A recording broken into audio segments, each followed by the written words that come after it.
गुनहगार याकूब अब्दुल रज़ाक मेमन के लिए आज का दिन बेहद अहम है। सुप्रीम कोर्ट टाडा अदालत द्वारा याकूब के खिलाफ जारी किए गए डेथ वारंट पर आज सुनवाई करेगा। वैसे अदालत ने याकूब को फांसी की तारीख 30 जुलाई तय की है। नागपुर की जेल में फांसी की तैयारियां चल रही हैं। मार्च 1993 में हुए धमाकों में 257 लोग मारे गए थे और 700 से ज्यादा घायल हुए थे। ये देश में आतंकवाद की सबसे बड़ी घटना मानी जाती है। और याकूब मामले में सुप्रीम कोर्ट में क्या हो सकता है, इस बारे में जानकारी के लिए सीधे सुप्रीम कोर्ट से जुड़ रहे हैं हमारे साथ हमारे संवाददाता विकास सारथी। विकास, सबसे पहले यही जानना चाहेंगे कि हमने देखा कि किस तरीके से तमाम जो उसकी क्षमा याचनाओं की जो याचिकाएं हैं वो हर क्षेत्र पर, हर स्तर पर उनको खारिज कर दिया गया, चाहे हम राष्ट्रपति की बात करें, तब न्यायालय की बात करें। अब जो याचिका जिस पर आज सुनवाई होनी है विकास, उसके पीछे क्या तर्क है?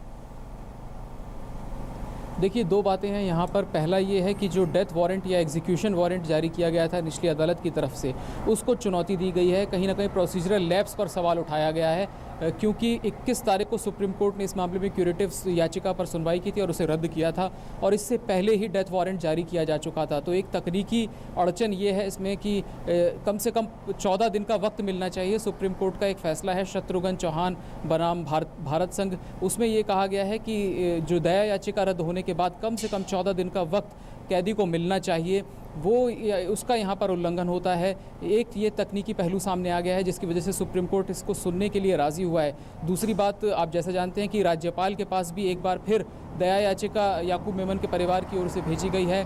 उस पर उसको भी यहाँ पर आज उठाया जा सकता है, इस बात को भी कि जब तक राज्यपाल उस पर कोई फैसला नहीं ले लेते, कम से कम रोक लगा दी जाए। फांसी के एग्जीक्यूशन को, जो एग्जीक्यूशन वारंट को जो तामील करना है, उस पर फिलहाल रोक लगा दी जाए।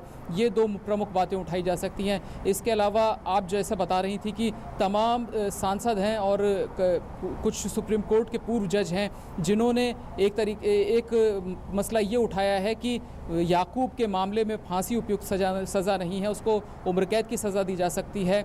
कुछ आर्काइव इस तरह के लेख आए हैं रॉ के एक पूर्व अफसर के, उसको भी आधार बनाया है इन लोगों ने, और एक कैंपेन चलाया है, सिग्नेचर कैंपेन, और ये लोग चाहते हैं कि किसी तरह की राहत मिलनी चाहिए, लेकिन वो एक एक्स्ट्रा जुडिशियल एक्टिविटी है। वो राष्ट्रपति के पास इन सब चीज़ों को लेकर के गुहार लगा रहे हैं। यहाँ पर कोर्ट के सामने बड़े सीमित विकल्प हैं। पहला ये कि जो तकनीकी गड़बड़ी बताई जाती है एग्जीक्यूशन वारंट में, एक वो है। दूसरा, राज्यपाल के पास जब याचिका लंबित है तब क्या सज़ा पर रोक लगनी चाहिए, ये सवाल सुप्रीम कोर्ट ने एक अन्य अभी हाल ही में सुनवाई हो रही थी संविधान पीठ की राजीव गांधी के हत्यारों के मामले में, तब भी सुप्रीम कोर्ट ने सरकारी पक्ष से ये जानना चाहा था, सरकारी वकील से ये जानना चाहा था कि जब एक बार राष्ट्रपति दया याचिका खारिज कर देते हैं तो क्या राज्यपाल के पास दोबारा दया याचिका दायर की जा सकती है। इस पर एक तकनीकी पेच ये भी फंसा हुआ है। तो इन दो मसलों पर सुप्रीम कोर्ट सुनवाई करेगा। तो विकास, इसका मतलब ये कि इन तमाम जो आपने पॉइंट्स कहे हैं, जो बिंदु कहे हैं, इन तमाम बिंदुओं को आधार मानते हुए सुप्रीम कोर्ट में ये भी हो सकता है,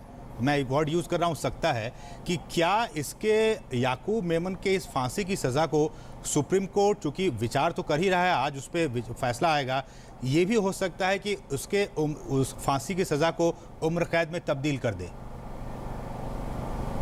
देखिए, आज तो इस बात को ये मुमकिन नहीं है कि आज सुप्रीम कोर्ट ऐसा कर दे, लेकिन कुछ तथ्य अगर आते हैं सामने जिनसे ये लगता है कि पहले जब जजमेंट आया था तो कुछ बातें कोर्ट के सामने नहीं थी, रिकॉर्ड पर नहीं आई थी, ये सारी बातें। लेकिन इसमें सरकारी वकील जो होंगे, सरकार का पक्ष बहुत महत्वपूर्ण होगा, क्योंकि सुप्रीम कोर्ट में जब पूरी सुनवाई चली है तो सुप्रीम कोर्ट ने उस वक्त जो तथ्य मौजूद थे उनके आधार पर फैसला दिया था।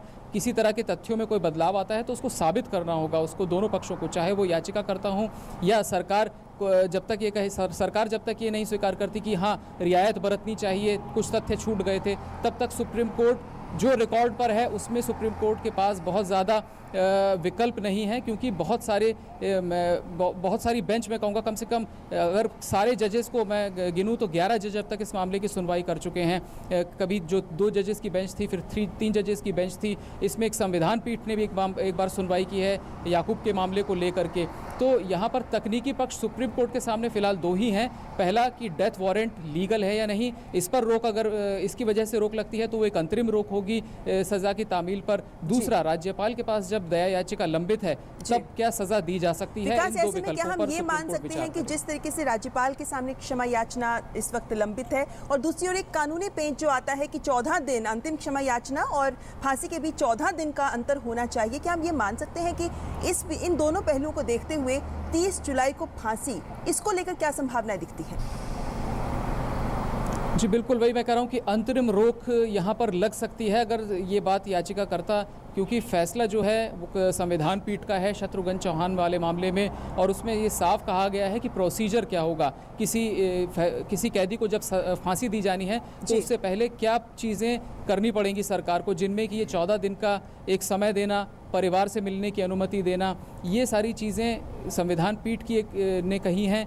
इसके मामले में अब ये जो बेंच सुनवाई करेगी तो अंतरिम रोक लगने की कुछ यहाँ पर संभावना दिख जरूर रही है। नजर रहेंगी कि अब आज उच्चतम न्यायालय में क्या होता है। बहुत बहुत शुक्रिया विकास, ये तमाम जानकारी इस मुद्दे को से जुड़ी हुई हम तक पहुँचाने के लिए।